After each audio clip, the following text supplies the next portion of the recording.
All right, strap in. Here's an original first-person horror story, slow burn and unsettling, about driving at night when something goes very wrong. I always drive at night with the radio off. It's not a superstition.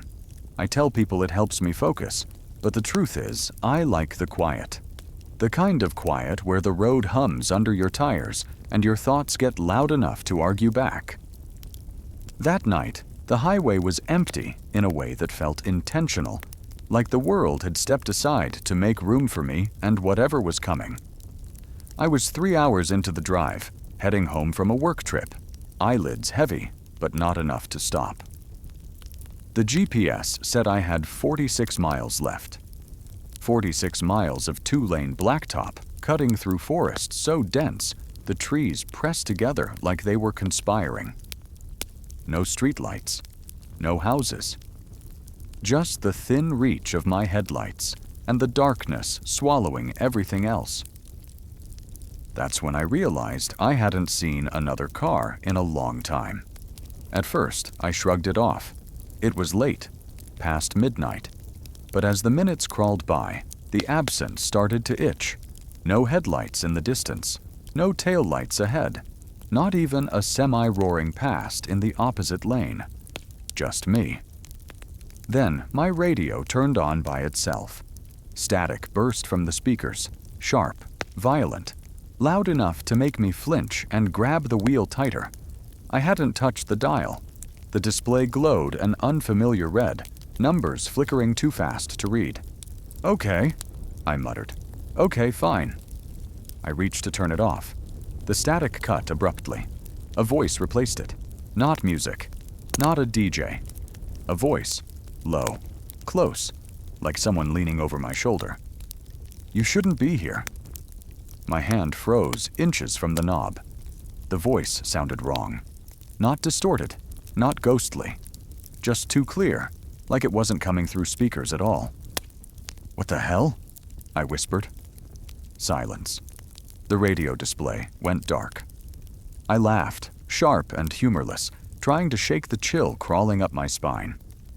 "Electrical issue," I told the empty car. "Old wiring, that's all." That's when the road changed. I don't mean a turn or a fork. I mean the texture of it. The pavement ahead looked stretched, like someone had dragged their finger through wet paint and forgot to smooth it out. The yellow center line wavered, bending slightly left, then right, never quite straight. I slowed without realizing it, my foot easing off the gas. The GPS chimed. "Recalculating." The screen went blank. Then it turned back on. Same route, same remaining distance, 46 miles. My stomach tightened. That couldn't be right. I'd been driving for at least 10 minutes since I last checked. I pressed the accelerator.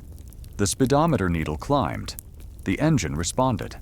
The trees blurred faster. The distance didn't change. A mile marker appeared on the roadside, headlights flashing over white paint. Mile 122, I passed it. Less than a minute later, another marker slid into view. Mile 122. My mouth went dry. "No," I said. "No, no, no." I pulled over. The car rolled to a stop on the narrow shoulder. The engine idled, a steady, comforting sound that felt like it might disappear if I didn't pay attention to it. I opened the door.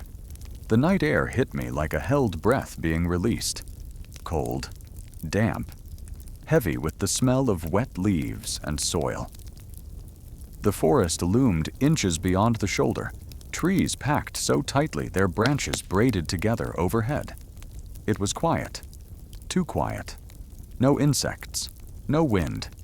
Even the distant hum of civilization was gone, like the world had muted itself. Then I heard footsteps. Slow, deliberate, crunching leaves. They came from the trees on the passenger side. "Hello," I called, instantly regretting it. The footsteps stopped. I strained my eyes into the darkness, heart pounding hard enough to make my vision pulse. My headlights didn't reach far, just a wall of trunks and shadows. "Is someone there?" I asked. Something moved, not forward, sideways, between the trees.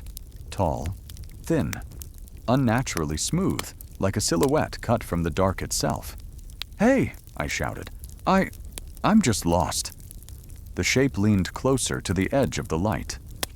I saw its face, or what should have been a face. It had the right outline, the right placement of features, but everything was off.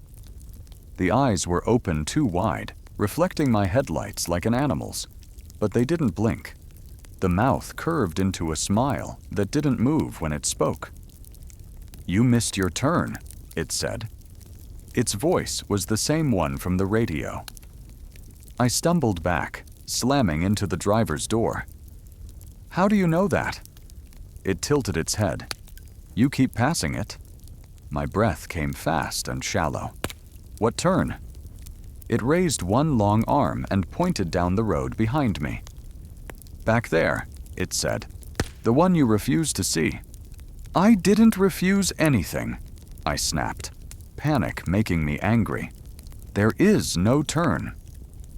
The smile widened. "There is," it said. "You just don't like where it goes." The H